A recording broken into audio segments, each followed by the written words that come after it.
ঢোলকপুর গ্রামে রামু নামে একটি গরিব মানুষ সেখানে থাকতো। তার একটি মাত্র জমি ছিল, সেই জমিতেই সে চাষ করে খেত। তার পরিবারে থাকতো একটি মেয়ে, একটি ছেলে আর তারা স্বামী স্ত্রী। একদিন রামু বসে আছে, হঠাৎ তার স্ত্রী বলে উঠলেন, হ্যাঁ গো, সবাইয়ের জমিতে তো ভালো ফসল হচ্ছে, তোমার জমিতে কেন ভালো ফসল হচ্ছে না? তুমি একটু কি দেখতে পাচ্ছ না আমাদের সংসারে কত অভাব?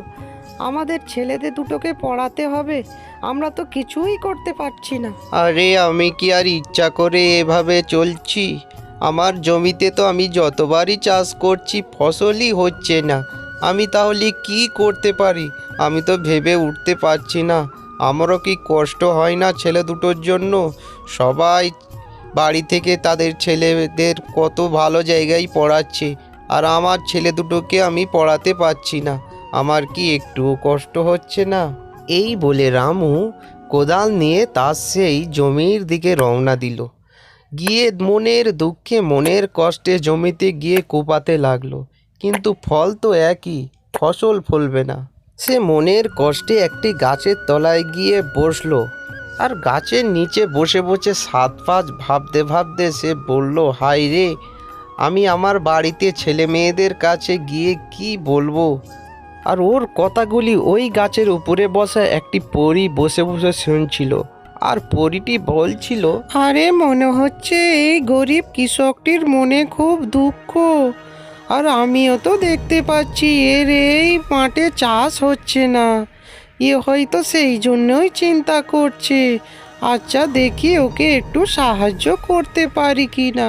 এই বলে জলপরীটা আস্তে আস্তে সেই গাছের উপর থেকে আড়ালে তার কাছে এসে পৌঁছালো, আর পৌঁছেই বলতে শুরু করলো, এই যে, তোমাকে তো দেখছি তুমি এখানে অনেকক্ষণ ধরে বসে বসে কান্নাকাটি করছো। কি তোমার কি কিছু হয়েছে? আমি কি তোমাকে কিছু সাহায্য করতে পারি?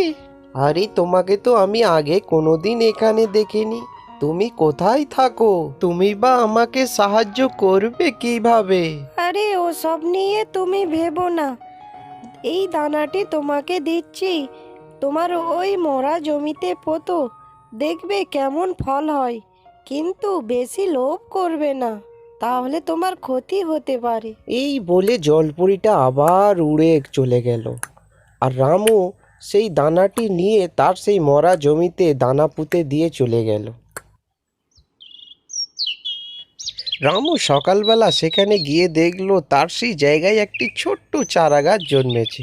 কিছুদিন পরে সেই গাছটি বিশাল একটা আকার ধারণ করলো, আর তাতে কত ফল ফলেছে, আর সেই ফলের ভিতরে আছে মোহর। আরে এর ভিতরে দেখছি তো হিরে ভর্তি, আমি তো অনেক বড় লোক হয়ে যাব। এই বলে সে হিরেগুলো শহরে গিয়ে বিক্রি করতে লাগলো, আর বিক্রি করতে করতে সে একদিন বিশাল ধনী লোক হয়ে গেল। আরে রামু দাদা, আমাদের সংসারে খুব অভাব, তুমি তো খুব বড় লোক হয়ে গেছো, আমাদের কিছু সাহায্য করো না। আমার ছেলেটার খুব শরীর অসুস্থ, তাকে ডাক্তারখানায় নিয়ে যাব, কিছু টাকা দাও না রামু দাদা। আরে আমার কাছ থেকে এখন চলে যাও, আমার এখন সময় নেই, আর আমি তোমাদের সাহায্য করতে পারবো না। তোমাদের আমি কেন সাহায্য করতে যাব? আমি নিজের কর্মে বড় লোক হয়েছি, আমি তোমাদের কিছু দিতে পারবো না, চলে। আরে আমাকে আরো বড় লোক হতে হবে, আমার আরো টাকার দরকার, দেখি গিয়ে। এই বলে তার সেই মোহর ভরা গাছটিকে সে গোড়া থেকে খুঁড়তে শুরু করলো, আর খুঁড়তে খুঁড়তে হঠাৎ সেই গাছটি শুকিয়ে গেল। হাইরে, আমি কি ভুল করেছি, যা আমার সব শেষ হয়ে গেল, সব শেষ হয়ে গেল। এরপরে সে আস্তে আস্তে যেমন ছিল আবার তেমন গরিব হয়ে গেল। ছোট্ট বন্ধুরা, আমাদের চ্যানেলটিতে এই ধরনের আরো ভালো ভালো ভিডিও পেতে চ্যানেলটিকে সাবস্ক্রাইব করে দিন, আর কমেন্টে তোমার নাম লিখে দিন।